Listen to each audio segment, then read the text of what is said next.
ಚಾಮುಂಡೇಶ್ವರಿ ಅಮ್ಮ ಬರವಣಿಗೆ ಅಂತಂದ್ರೆ ಇವಾಗ ಆಲ್ಮೋಸ್ಟ್ ಎಲ್ಲ ಹೆಸರು ಮಾಡಿದೆ. ಇಲ್ಲಿನ ಮೊರೆ ನೀರು ಪವಾಡವಾದರೂ ಏನು ಕೂದಲೆಲ್ಲ ಉದುರೋಗಿತ್ತು. ಬಂದು ಇಲ್ಲಿ ಅಮ್ಮನವ್ರದ್ದು ಒಂದು ಮರೆ ನೀರು ಹಾಕ್ತಾರೆ. ಆ ಮರೆ ನೀರು ಹಾಕಿಸ್ಕೊಂಡಾದ್ಮೇಲೆ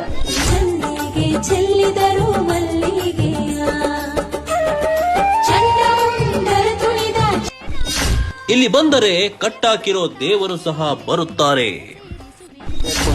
ನಾನು ಯಾವಾಗ್ಲೂ ಸಾಯ್ಬೇಕಾಗಿತ್ತು.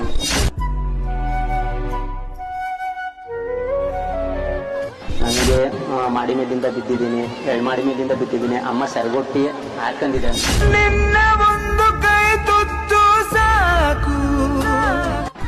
ಜನಗಳ ದೃಷ್ಟಿ ಮಾಟ ಮಂತ್ರ ಅಮ್ಮ ನಿವಾರಣೆ ಮಾಡುತ್ತಾಳೆ. ಸುಮಾರು ಲಕ್ಷಾಂತರ ಜನಕ್ಕೇನೆ ಸಹಾಯ ಮಾಡಿ ಎಷ್ಟೋ ಪವಾಡಗಳನ್ನು ಮಾಡ್ತಾರೆ. ಅಂದ್ರೆ ನಂಬಿಕೆ ಇಟ್ಕೊಂಡ್ ಬರ್ಬೇಕು. ನಮ್ಮ ಏನೋ ಒಂದು ಕ್ಷೇತ್ರಕ್ಕೆ ಬರ್ಬೇಕು ಅಂದ್ರೆ ನಂಬಿಕೆ ಇಟ್ಟು ಬರ್ಬೇಕು.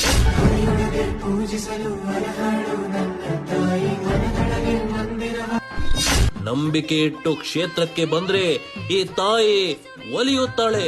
ಅವರು ಕರ್ಮ ಯಾವಾಗ ಕಳೆಯುತ್ತದೋ ಅಲ್ಲಿವರೆಗೂ ಕಾಯ್ಬೇಕು. ಕ್ಯಾನ್ಸರ್ ಬಂದಿರೋರ್ಗೂ ಬಂದಿದ್ದಾರೆ ಇಲ್ಲಿಗೆ. ಕ್ಯೂರ್ ಆದ್ರೆ ಒಳ್ಳೇದಾಗಿ ಹೋಗಿದೆ. ಬರವಣಿಗೆ ಮೂಲಕ ಏನ್ ದಾರಿ ಕೊಡ್ತಾರೋ ಆ ತರ ಅವ್ರಿಗೆ ಸಲ್ಲಿಸ್ತೀವಿ.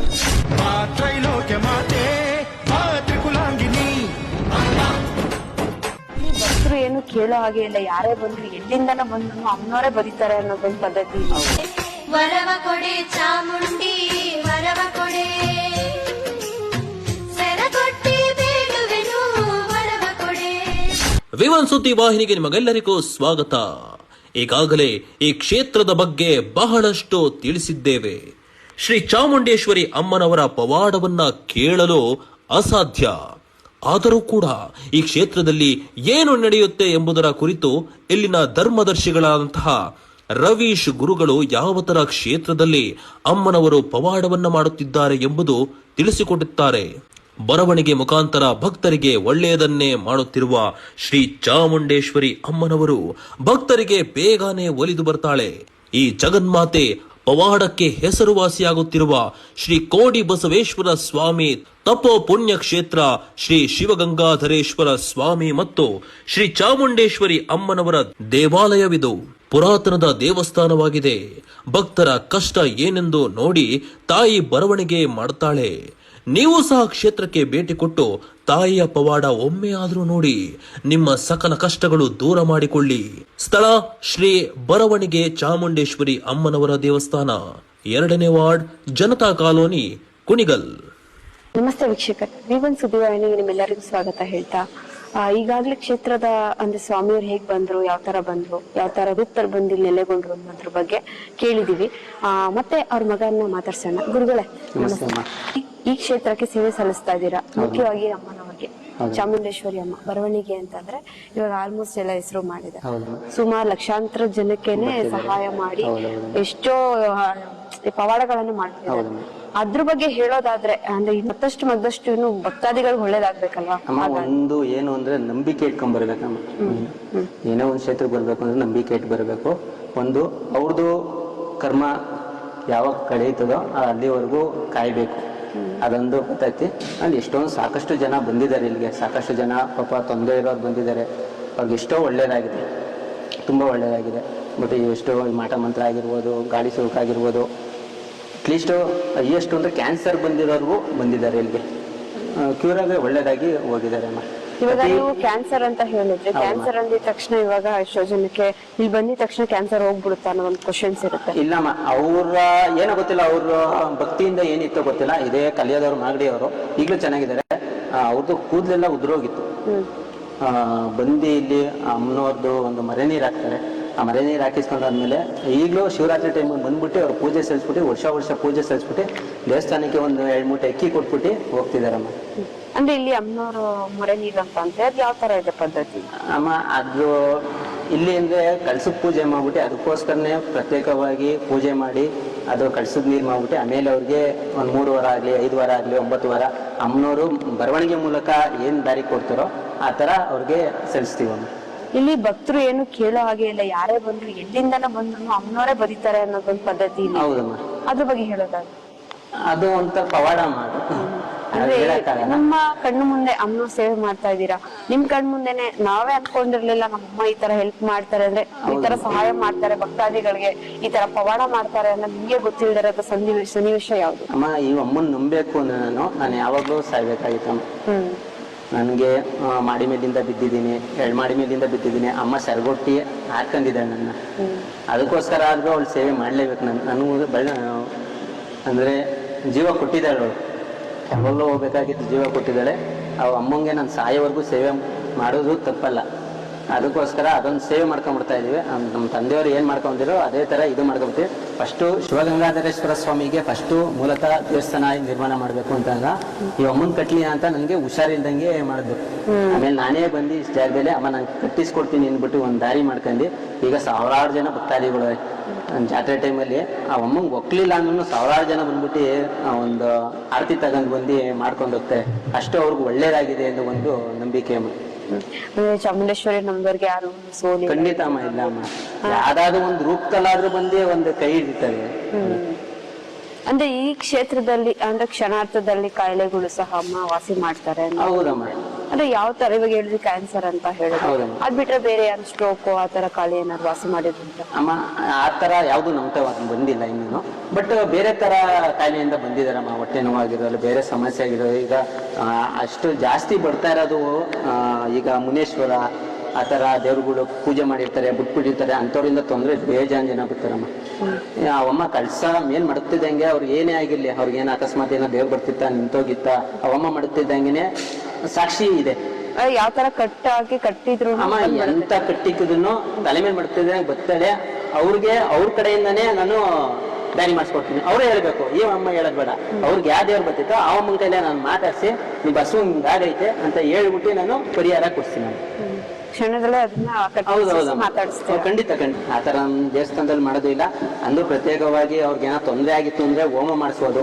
ಅಕಸ್ಮಾತ್ ಏನಾದ್ರು ಆಸ್ಪತ್ರೆಯಲ್ಲಿ ಇರ್ತಾರೆ, ಇವಾಗ ಶಿವನ್ ದೇವಸ್ಥಾನ ಇದೆ, ಅದಕ್ಕೆ ಮೃತ್ಯುಂಜಯ ಹೋಮ ಮಾಡಿಸಿದ್ರೆ ಭಾರಿ ಒಳ್ಳೇದಾಗುತ್ತೆ. ಆರೋಗ್ಯ ಸಮಸ್ಯೆ ಆಗಿರ್ಬೋದು, ಇಲ್ಲ ಆಕ್ಸಿಡೆಂಟ್ ಆಗಿ ತುಂಬಾ ತೊಂದರೆಲಿ ಇತ್ತು ಅಂದ್ರೆ ಅವಾಗ ಮೃತ್ಯುಂಜಯ ಹೋಮ ಮಾಡಿಸಿದ್ರೆ ಅವ್ರಿಗೆ ಪಠಣೆ ಆಗ್ಲಿ, ಹೋಮ ಮಾಡಿಸ್ಲಿ, ಅಭಿಷೇಕ ಮಾಡಿಸ್ಲಿ, ಅವ್ರಿಗೆ ಒಂಚೂರು ಗೆಲುವಾಗ್ತಾರೆ ಅನ್ನೋ ಒಂದು ನಂಬಿಕೆ ಅಮ್ಮ. ಅದು ಬಿಟ್ರೆ ಪ್ರತಿ ಅಮಾವಾಸ್ಯೆಗೂ ದುರ್ಗಾ ಹೋಮ ಮಾಡಿಸ್ತೀವಿ. ಅಂದ್ರೆ ಸಾಮೂಹಿಕ ಆಗಿ, ಅಂದ್ರೆ ಒಬ್ಬೊಬ್ರಿಗೆ ದುಡ್ಡು ಇರುತ್ತೆ, ಒಬ್ಬೊಬ್ರಿಗೆ ದುಡ್ಡು ಇಲ್ಲ. ಅವರು ಎಷ್ಟು ಕೊಡ್ತಾರೋ ಕೊಡ್ಲಿ, ಅವರು ಕುಂಡಿಸ್ಬಿಟ್ಟು ಹೋಮ ಮಾಡಿಸಿದ್ರೆ ಅವ್ರಿಗೂ ಯಾರ ಅಕಸ್ಮಾತ್ ದೃಷ್ಟಿ ದೋಷ ಆಗಿರ್ಬೋದು, ಇಲ್ಲಾಂದ್ರೆ ನೋಡಿರ್ಬೋದು ಈಗಿನ ಕಾಲದಲ್ಲಿ ಎಲ್ಲ ಸಿಕ್ಕಾಪಟ್ಟೆ ಮಾಟ ಮಂತ್ರ ಅವೆಲ್ಲ ಮಾಡಿಸ್ತಾರೆ. ಹೌದು ಖಂಡಿತ. ಅದು ಪ್ರತ್ಯೇಕವಾಗಿ ಅದರಲ್ಲಿ ಪರಿಹಾರ ಆಗುತ್ತೆ ಅಂತ ಒಂದು ಅಮ್ಮನವರು ಒಂದು ಹೇಳಿಕೆ ಅಮ್ಮ.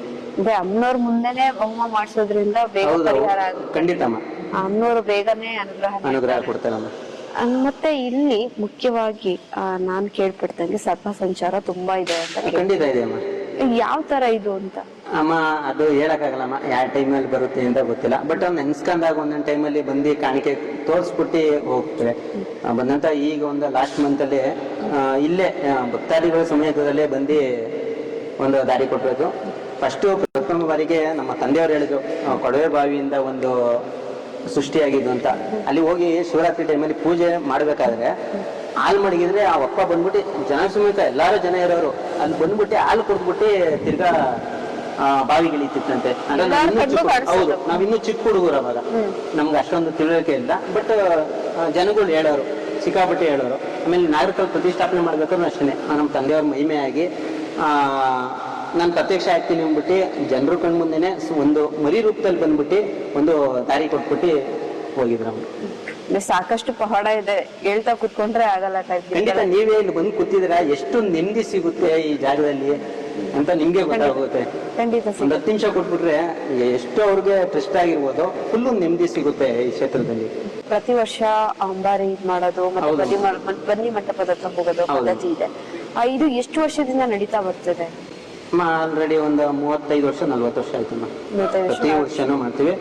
ಅಂದ್ರೆ ಈ ಕ್ಷೇತ್ರದಲ್ಲಿ ಒಂದು ಸಂಕ್ರಾಂತಿ ಇದೆ, ಗಿರಿಜಾ ಕಲ್ಯಾಣೋತ್ಸವ ನಡೆಯುತ್ತೆ, ಶಿವರಾತ್ರಿಯಲ್ಲಿ ಮಹಾಶಿವರಾತ್ರಿ ಅವ್ರದ್ದು ಒಂದು ಉತ್ಸವ ನಡೆಯುತ್ತೆ, ಜಾತ್ರೆ ನಡೆಯುತ್ತೆ, ನವರಾತ್ರಿಗೆ ಇಲ್ಲಿ ಇರುತ್ತೆ, ಕಾರ್ತಿಕದಲ್ಲಿ ಸಿರ್ಗಾ ಜಾತ್ರೆ ನಡೆಯುತ್ತೆ. ಹಂಗೆ ವರ್ಷದಲ್ಲಿ ಒಂದು 5-6 ಸತಿ ಜಾತ್ರೆ ನಡೆಯುತ್ತೆ. ಅಮ್ಮನವ್ರಿಗೆ ಏನು ಹಬ್ಬ ದಿನ ಆಮೇಲೆ ಅಮ್ಮನವ್ರಿಗೆ ಈಗ ಬಂಟ್ರುಗಳಿಗೆ ಒಂದು ಏನೋ ಒಂದು ಪೂಜೆ ಕೊಡ್ಬೇಕು ಅಂದ್ರೆ ಸಾಮೂಹಿಕ ಅಂದ್ರೆ ಭಕ್ತಾದಿಗಳೆಲ್ಲ ಒಂದು ಅವ್ರಿಗೆ ಬೇಟೆಗೆ ಅಂದ್ಬಿಟ್ಟು ಆಷಾಢದಲ್ಲೂ ಮಾಡ್ತಾರಮ್ಮ. ಎಷ್ಟೊಂದು ಜನ ಬರ್ತಾರೆ, ಬಾಡಿಗೆ ಮನೆ ಸಹ ಇರೋರು ಬರ್ತಾರೆ ಇಲ್ಲಿ. ಯಾಕಂದ್ರೆ ಅಮ್ಮನೊಂದು ದಾರಿ ಅಂದ್ಬಿಟ್ಟು ಒಂದು ಕಾವಲು, ಈ ಕ್ಷೇತ್ರಕ್ಕೆ ಕಾವಲು ಅಂದ್ರೆ ತಾಯಿ ಚಾಮುಂಡೇಶ್ವರಿ ಒಂದು ನೆಲೆಗೊಂಡಿದ್ದಾಳೆ. ನಮ್ಮ ಅದೃಷ್ಟ, ನಾನು ಪೂಜೆ ಮಾಡ್ತಿರೋ ನನ್ಗೆ ಇನ್ನೂ ಅದೃಷ್ಟ. ಅಂದ್ರೆ ಕ್ಷೇತ್ರ ಇವಾಗ ಒಂದಷ್ಟು ಜನಕ್ಕೆ ಒಂದು ಪರಿಚಯ ಆಗ್ತಾ ಇದೆ. ತಲುಪಿದೆ. ಅಂದ್ರೆ ಇವಾಗ ಎಲ್ಲೆಲ್ಲಿಂದ ಯಾವ ಊರಿಂದ ಬರ್ತಾ ಇದೆ? ಆಲ್ಮೋಸ್ಟ್ ಎಲ್ಲಾ ಕಡೆಯಿಂದ ಬಂದಾರಮ್ಮ. ಇದು ದೊಡ್ಡಬಳ್ಳಾಪುರ, ಚಿಕ್ಕಬಳ್ಳಾಪುರ, ಬೆಂಗಳೂರು, ಕೋಲಾರ, ಹಾಸನ ಆ ಕಡೆಯಿಂದೆಲ್ಲ ಬರ್ತಾರೆ. ಎಷ್ಟೊಂದು ಜನ ಬರ್ತಾರೆ, ಕೇಳ್ಕೊಂಡು ಹೋಯ್ತಾರೆ, ಅವ್ರಿಗೆ ಒಳ್ಳೇದಾಗೈತೆ. ಅವರು ಬಂದು ಪೂಜೆನೂ ಕೊಟ್ಟು ಅಮ್ಮಂಗೆ ಇನ್ನೇನು ಕೇಳಲ್ಲ. ಅಮ್ಮ ಮಡ್ಲಕ್ಕಿ ಒಂದ್ ಕೇಳ್ತಾರೆ, ವರ್ಷಕ್ಕೊಂದ್ಸತಿ ಪೂಜೆ ಕೇಳ್ತಾರಮ್ಮ, ಅಷ್ಟೇನೆ. ಅದು ಬಿಟ್ಟರೆ ನೀನು ಕೇಳಲ್ಲ. ಮಡ್ಲಕ್ಕಿ ವರ್ಷಕ್ಕೊಂದ್ಸಲ ಹಾಕಿ ಪೂಜೆ ಅಷ್ಟೇ ಅಮ್ಮ. ಆಮೇಲೆ ಇದು ಇನ್ನೊಂದು ಕೇಳ್ಪಟ್ಟೆ, ಒಂದಷ್ಟು ಅಮ್ಮನವರು ಉತ್ತ ಬೆಳ್ಕೊಂಡು ಹೋಗ್ತಾನೆ ಇದೆ, ಎಲ್ಲೆಲ್ಲ ಅಮ್ಮನವ್ರು ಪಕ್ಕ ಹಿಂದೆ ಇಲ್ಲ. ಹೌದು. ಅದು ಯಾವ ತರ ಅದು ಅದೇ ಬೆಳಿತಾ ಇದೆಯೋ ಇಲ್ಲ ಅಂತ? ಇಲ್ಲಮ್ಮ, ಅದೇ ಬೆಳೀತಾ ಇರೋದು ನೋಡ್ತಿರ್ಬೋದು. ಎಲ್ಲ ಕಡೆನೂ ಸೃಷ್ಟಿಯಾಗಿರನೆ. ಬಟ್ ತಂದೆ ಮುಂಚೆನೆ ಹೇಳಿದ್ರು, ಇಲ್ಲಿ ಸಾಕಷ್ಟು ನನ್ನ ಈಗ ನಿಮ್ಮ ಅಣ್ಣ ತಮ್ಮದಿರು ಇರ್ತಾರ, ನನಗೂ ಅಣ್ಣ ತಮ್ಮದಿರ ಆಸೆ, ಅಕ್ಕಪಕ್ಕ ಇತ್ತು ಅಂದ್ರೆ ನನಗೂ ಬಂಧು ಬಳಗ ಆಸೆ ಅಂದ್ಬಿಟ್ಟು ಆ ತಂದೆ ಒಂದು ದಾರಿ ಕೊಟ್ಟಿದ್ರು. ಅವ್ರು ಕೊಟ್ಟಂಗೆ ಒಂದೊಂದೇ ಸೃಷ್ಟಿಯಾಗಿ ನೋಡಿ, ಗಂಗಾಮನ್ ಸೃಷ್ಟಿ ಆಯ್ತು, ಈಗ ಪ್ರತಿಷ್ಠಾಪನೆ ಮಾಡ್ತಾರೆ. ಆಲ್ಮೋಸ್ಟ್ ಆಲ್ ಅದು ಒಂದು 20 ವರ್ಷ ಆಯ್ತು. 20 ವರ್ಷದಲ್ಲಿ ಎಷ್ಟೊಂದು ಜನ ಮಕ್ಕಳಾಗಿದೆ, ಸಂತಾನ ಬಗ್ಗೆ ಬಂದಿರೋರ್ ಮಕ್ಕಳಾಗಿದೆ. ಆಮೇಲೆ ಹಿಂಗೆ ಬೇರೆ ತರ ಸಮಸ್ಯೆ ಇರೋರಿಗೆಲ್ಲ ಅಲ್ಲಿ ಬಂದು ಗಂಗಾಮನ್ ಪೂಜೆ ಮಾಡ್ಕೊಂಡು ಅಲ್ಲಿನೂ ಸಹ ಹುಡ್ತಾ ಇದೆ. ಮುಂದೆನೆ ಪ್ರತಿಷ್ಠಾಪನೆ ಮಾಡ್ತಾ ಇದ್ದೀರಾ. ಅದ್ರ ಮುಂದೆ ಕಲ್ಯಾಣಿ ಇದೆ. ಹೌದಮ್ಮ. ಇವಾಗ ಎಷ್ಟೋ ಜನಕ್ಕೆ ಮಕ್ಕಳಾಗಿದೆ ಬಂದು ಅಲ್ಲಿ ಅಮ್ಮನವ್ರ ತಾವ್ ಕೇಳ್ಬಿಟ್ಟು ಫಸ್ಟ್ ಅಮ್ಮನವ್ರು ಕೇಳ್ತಾರೆ. ಮುಂಚೆ ಅಮ್ಮನವ್ರು ಕೇಳ್ತಿದಂಗೆ ಅಕಸ್ಮಾತ್ ಏನಾದ್ರು ಇಲ್ಲೇ ಪರಿಹಾರ ಆಗುತ್ತೆ ಅಂದ್ರೆ ಮಾಡ್ಕೊಡ್ತಾರಮ್ಮ. ಇಲ್ಲ ಅಂದ್ರೆ ನೀನ್ ಇಲ್ಲ ಆಸ್ಪತ್ರೆಗೆ ಹೋಗ್ಬೇಕು ಅಂದ್ರೆ ಅಮ್ಮ ಹೇಳ್ಬಿಡ್ತಾಳೆ, ಅಲ್ಲೇನೆ ನೀನ್ ಆಸ್ಪತ್ರೆಗೆ ಹೋಗೋ, ಇಲ್ಲಿ ಎಲ್ಲೂ ಹೋಗ್ಬೇಡ ಅಂತ ಅಮ್ಮ ಬರ್ತಾರೆ. ಅಂದ್ರೆ ಇಲ್ಲಿಂದು ನಿಮ್ದೇನು ಅಲ್ಲ, ಅಮ್ಮ ಏನ್ ಹೇಳ್ತಾರೆ ಭಕ್ತಾದಿಗಳು ಹೇಳ್ತಾರೆ, ಮತ್ತೆ ಭಕ್ತಾದಿಗಳು ಏನು ಕೇಳಲ್ಲ. ಇಲ್ಲಮ್ಮ, ಅವರೇ ಹೇಳ್ತಾರೆ ಅಷ್ಟೇ ಅಮ್ಮ. ಅವರು ಸಂತಾನ ಬಗ್ಗೆ ಬಂದವರೇನು ಅಷ್ಟೇ ಅಮ್ಮ. ಇಲ್ಲಿ ಹೇಳ್ತಾರೆ, ಇಲ್ಲಾಂದ್ರೆ ಇಲ್ಲ ಮರೆ ನೀರ್ ಹಾಕ್ಸು ಅಂತ ಹೇಳ್ತಾರಮ್ಮ. ಹಂಗ ಹಾಕ್ಸಿದಂಗೆ ಹಾಕ್ಸ್ತೀವಿ. ಆಮೇಲೆ ಈಗ ಕಲ್ಯಾಣಕ್ಕೆ ಅವರು ತೊಂದರೆ ಇತ್ತು ಅಂದ್ರೆ ಆಲ್ಮೋಸ್ಟ್ ಅಲ್ಲೂ ನೀವು ಅಮ್ಮ ಇಲ್ಲಿ ಪರಿಹಾರ ಮಾಡ್ಕೊಡ್ತೀನಿ, ಅಪ್ಪನ ದೇವಸ್ಥಾನದಲ್ಲಿ ಪರಿಹಾರ ಮಾಡ್ಕೊಡ್ತೀನಿ ಮಾಡ್ಕೊಡ್ತಾರೆ. ಇಲ್ಲ ಬೇರೆ ಕ್ಷೇತ್ರದಲ್ಲಿ ಈಗ ಇರಬೇಕು, ಕಾಳಸರ್ಪ ದೋಷ ಇರುತ್ತೆ, ಅವೆಲ್ಲ ಇದಕ್ಕೆ ಕಾಳಸ್ತ್ರೀಗೆ ಹೋಗು ಅಂತಾನೆ ಅಮ್ಮನೇ ಬರೆದುಬಿಟ್ಟು ಹೇಳ್ತಾರೆ. ಅಮ್ಮ ಹಿಂಗ್ ಪರಿಹಾರ ಕೊಟ್ಟಾಳೆ, ನೀವು ಹೋಗ್ಬಿಟ್ಟು ಅಲ್ಲಿ ಪರಿಹಾರ ಮಾಡ್ಕೊಳ್ಳಿ, ಒಳ್ಳೇದಾಗುತ್ತೆ ಅಂದ್ಬಿಟ್ಟು ನಾವು ದಾರಿ ಹೇಳ್ತೀವಿ. ನಮ್ಮ ಅಮ್ಮ ಬರೀ ತೋರಿಸ್ತಾ ಇದ್ರೆ ನಾವು ಹೇಳ್ತೀವಿ.